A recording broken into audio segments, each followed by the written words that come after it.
Civil service exam പ്രിലിംസിൽ 2024 ചോദിച്ചുള്ള 8ാമത്തെ ചോദ്യമാണ് നമ്മൾ ഡിസ്കസ് ചെയ്യാൻ വേണ്ടി പോകുന്നതായിട്ടുള്ളത്. 8ാമത്തെ ചോദ്യം ഇതാണ്: കൺസിഡർ ദ ഫോളോയിങ് സ്റ്റേറ്റ്മെന്റ്സ് അല്ലെങ്കിൽ following countries Finland, Germany, Norway, Russia. How many of the above countries have a border with North Sea എന്നാണ് പറഞ്ഞിട്ടുള്ളത്.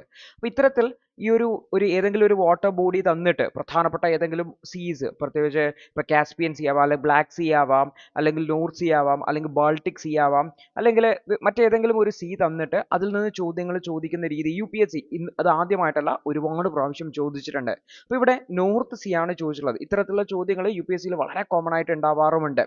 ഓക്കെ, അല്ലെങ്കിൽ ഏതെങ്കിലും ഒരു രാജ്യം, അതിൻ്റെ അതിർത്തി രാജ്യങ്ങളെ കുറിച്ചൊക്കെ ചോദിക്കാറുണ്ട്. പ്രധാനമായിട്ടും വാർത്തയിലുള്ള ഏരിയനെ ബേസ് ചെയ്തിട്ടാണ് ചോദ്യങ്ങൾ വരാറുള്ളത്.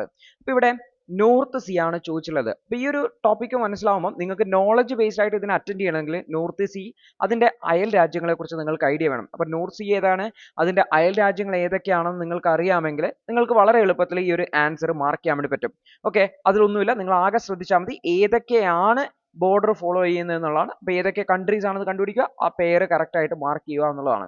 പക്ഷെ ഇവിടെ ശ്രദ്ധിക്കേണ്ട കാര്യം എന്ന് വെച്ച് കഴിഞ്ഞാൽ, നിങ്ങൾക്ക് ഇൻ കേസ് ഇത്തരം ചോദ്യങ്ങൾക്കുള്ള ഉത്തരം അറിയില്ല എന്നുണ്ടെങ്കിൽ ആദ്യം ചെയ്യേണ്ട കാര്യം എന്ന് വെച്ചാൽ ഗസ് വർക്ക് ചെയ്യുന്ന പരിപാടി അങ്ങ് കംപ്ലീറ്റ് ആയിട്ട് ഒഴിവാക്കുക എന്നുള്ളതാണ്. ഒരിക്കലും ഗസ് വർക്ക് ചെയ്യരുത്, നിങ്ങളുടെ ലെക്ക് ട്രൈ ചെയ്യരുത്. ലെക്ക് ട്രൈ ചെയ്യാനുള്ള ഒരു സ്ഥലമല്ല UPSC സിവിൽ സർവീസ് എക്സാമിന്റെ പ്രിലിംസ് എക്സാം. ലെക്ക് ട്രൈ ചെയ്യാൻ നിങ്ങൾക്ക് ലോട്ടറി എടുക്കാം, ഇവിടെയല്ല ലെക്ക് ട്രൈ ചെയ്യേണ്ടതായിട്ടുള്ളത്.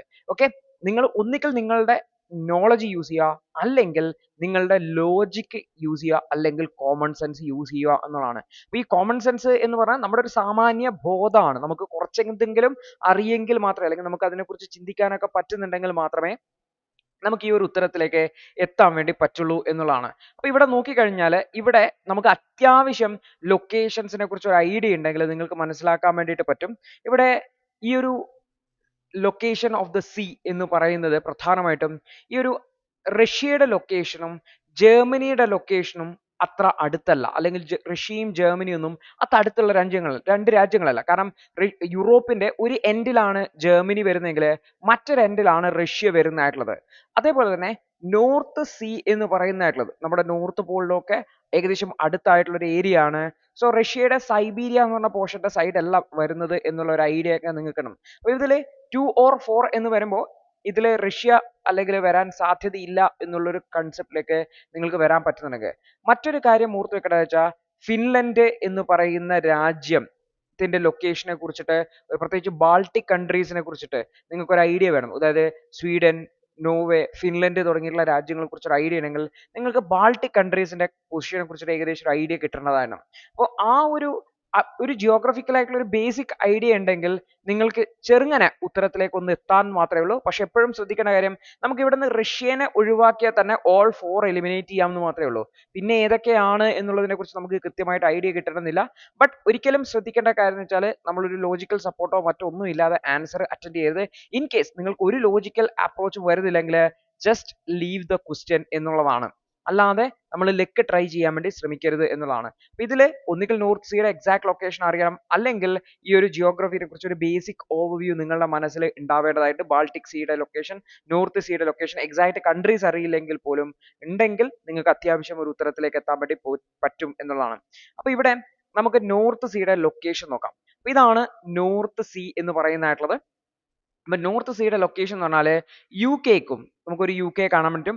അതേസമയത്ത് ഈ നോർവേ അല്ലെങ്കിൽ ഈ ബാൾട്ടിക് കൺട്രീസിന്റെയും ഇടയിലായിട്ടാണ് ഈ ഒരു നോർത്ത് സീ വരുന്നതായിട്ടുള്ളത്. അപ്പൊ ഇതിന്റെ ചുറ്റുമുള്ള രാജ്യങ്ങൾ നോക്കി കഴിഞ്ഞാൽ ഒന്ന് UK കാണാൻ വേണ്ടി പറ്റും, മറ്റൊന്ന് നമുക്ക് കാണാൻ വേണ്ടിയിട്ട് ഡെൻമാർക്ക് ആണ്. UK ഡെൻമാർക്ക് കാണാൻ പറ്റും. താഴെ സൈഡിൽ നമ്മൾ നോക്കി കഴിഞ്ഞാൽ നമുക്ക് ഇവിടെ ബെൽജിയത്തിന്റെ ബോർഡർ കാണാൻ വേണ്ടിയിട്ടും നെതർലൻഡിന്റെ ബോർഡർ കാണാൻ വേണ്ടിയിട്ടും ജർമ്മനിയുടെ ബോർഡർ കാണാൻ വേണ്ടി പറ്റും. അതുപോലെ തന്നെ ഫ്രാൻസിന്റെയും ചെറിയൊരു ബോർഡർ നമുക്കിവിടെ കാണാൻ വേണ്ടി പറ്റും എന്നുള്ളതാണ്. അതേസമയത്ത് ഈ ഒരു സ്വീഡൻ വരുന്നതായിട്ടുള്ളത്, സ്വീഡൻ ഇവിടെയാണ് വരുന്നത്. നോർവേ ഒക്കെ ഈ ഒരു സൈഡാണ് വരുന്നത്. ഈ ഒരു സൈഡാണ് ബാൾട്ടിക് സീയുടെ പ്രദേശം, അവിടെയാണ് റഷ്യയും വരുന്നതായിട്ടുള്ളത്.